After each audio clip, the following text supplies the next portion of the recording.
Praise lord. మీ అందరికీ దేవుని నామమున అందరూ బాగున్నారా? ఈరోజు ఉదయకాల సమయంలో దేవుడు స్పష్టంగా మనతో మాట్లాడుతున్న మాట చూడండి. కీర్తనల గ్రంథం 136వ కీర్తన 25వ వచనంలో ఈ రీతిగా రాయబడుతూ ఉంది. సమస్త జీవులకు ఆయన ఆహారం ఇచ్చుచున్నాడు. సమస్త జీవులకు ఆయన ఆహారం ఇస్తూ ఉన్నాడు. ఈరోజు నువ్వు బాధపడుతూ ఉన్నావా? నీకు సరైన ఆహారం లేదని, నీ కుటుంబ పోషణ సరిగా లేదని, ఎందుకు నా పరిస్థితి ఇలా అయిపోతుందని బాధపడుతూ ఉన్నావా? అయితే దేవుడు చెప్తున్నమాట, సమస్త జీవులకు ఆహారం ఇచ్చుచున్నాడు. ఈరోజు భూమి మీద ఆయన సమస్తమైన ఆహారాన్ని మనకి ఇచ్చి ఉన్నాడు. ప్రేమికులారా, ఒకసారి ఆలోచించాలి. దేవుడు నీ కుటుంబాన్ని కూడా పోషించగలడు, నీ పరిస్థితులను మార్చగలడు. ఆయన ఆహారం ఇచ్చే గొప్ప దేవుడు ఆయన. ఇదిగో తన నమ్మిన వారిని ఆయన ఎన్నడూ కూడా సిగ్గుపరిచేవాడు కాదు. సింహ పిల్లలైన ఆకలి కొంటాయో కానీ నన్ను నమ్మిన బిడ్డలు మాత్రం ఎన్నాడు కూడా ఆకలి కొంటారు. అంటే ఉపవాసంతో ఉండరు, అంటే ఆ యొక్క ఆకలి లేకుండా ఉండరు అనే మాట స్పష్టంగా చెప్తా ఉన్నాడు. అనుదినమైన ఆహారాన్ని దేవుడు సమకూరుస్తాడు. నీ పట్ల దేవుడు గొప్ప కార్యాలు చేయాలని ఆశపడుతూ ఉన్నాడు. కానీ నువ్వేం చేయాలంటే, ఆకాశ పక్షులు ఏ రీతిగా అయితే, జంతువులు ఏ రీతిగా అయితే దేవుడికి లోబడుతూ ఉన్నాయో, నేను కూడా ఆ రీతిగా లోబడినప్పుడు దేవుడు మన బాధ్యతను దేవుడు తీసుకుంటాడు.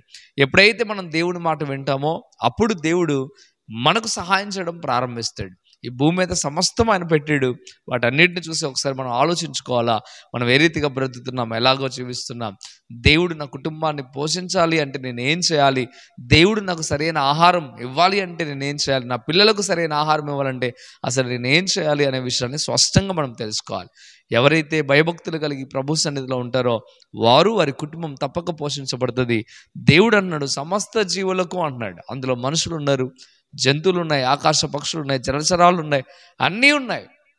అన్నిటికీ కూడా ఆహారం ఇచ్చేది ఆయనే. ఈరోజు నీ కుటుంబాన్ని కూడా పోషించాలి దేవుడు కోరుకుంటున్నాడు. నీవు కూడా విశ్వాసం ఉంచి నమ్మకం ఉంచగలిగితే దేవుడు అద్భుతమైన కార్యం నీ కుటుంబంలో, నీ జీవితంలో దేవుడు చేస్తాడు. ఈ మాట నీ కుటుంబంలో నెరవేర్పు జరుగునుగాక. ఆమేన్. ప్రార్థన చేద్దాం. పరిశుద్ధుడా, వందనాలు ప్రభువా, నిజమైన ఆహారం ఇచ్చే గొప్ప దేవుడా, మీకు లోబడినప్పుడు, మీ అందు విశ్వాసం ఉంచినప్పుడు మీరు తప్పక ఆహారం ఇచ్చే దేవుడు ప్రభువా. సమస్త జీవులకు ఆహారాన్ని సిద్ధపాటు చేశారు అయ్యా. మానవుడికి కూడా ఆహారాన్ని మీరు సిద్ధపాటు చేశారు భూమి మీద ప్రభువా. దాన్ని చేర్చుకోగలిగిన కృపని కుమారులకు దయచేయండి ప్రభువా. మీకు వందనాలు. వారి కుటుంబాలను నైనా మీరు దీవించండి, ఆశీర్వదించండి అయ్యా. వారికి సమృద్ధి అయిన ఆహారాన్ని దయచేయండి ప్రభువా. మీకు వందనాలు.